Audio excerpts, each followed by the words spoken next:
Bagong babae sa buhay ni Edo Manzano, viral. Naging usap-usapan sa social media ang pagdalaw ng aktor na si Edo Manzano sa isang prayer rally.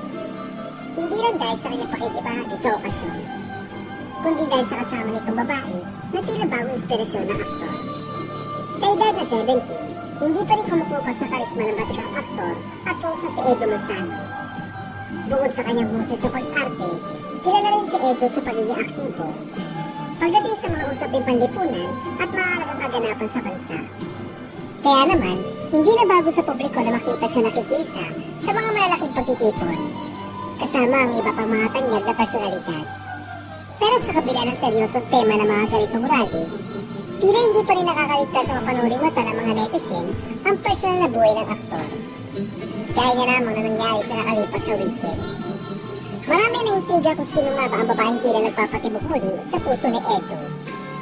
Sa gitna ng libo-libong nakiisa sa Edo Shrine, isang larawan ang kumuha ng atensyon ng lahat. Dahil sa pagiging sweet ni Edo sa kanyang katabi habang nagdarasal. Naganap ang prayer rally nitong linggo, February 22, bilang paggunita sa ika-40 anniversary ng EDSA People Power Revolution. Sa gitna ng programa, nakuha na ng larawan si Edo habang inaawit ang Ama Namin, kasama ang ilang opisyal ng gobyerno at mga artista. Kapansin-pansin na habang nakataas ang kalawang kamay ng aktor, ang kanyang karang kamay naman ay may higpit na nakahawak sa kamay ng isang babae.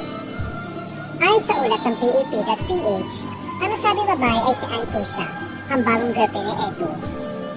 Hindi basta-basta ang background ni Ann. Siya ay isang kilalang tech entrepreneur at CEO ng Traction Tech, na may mahigit 20 taong karanasan sa financial technology.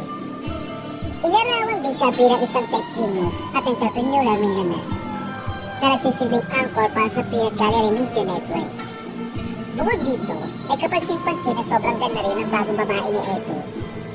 Lumalabas na hindi na itinatago ni Edo ang kanyang relasyon, dahil madalas na niyang isama si Ann sa mga pribado at pampublikong kaganapan. Bagamat ilang buwan pa lamang umano ang kanyang relasyon, kitang-kita ang pagiging komportable ng dalawa sa isa't isa. Matapos sa kanya naging relasyon, kay Cherry Pie Picache. Tinanda na muli si Edo na ipakita sa mundo ang kanyang bagong kabanata sa pag-ibig. Marami naman ang natutuwa para kay Edo dahil sa kabila ng kanyang edad, ay nananatili makulay ang kanyang buhay pag-ibig.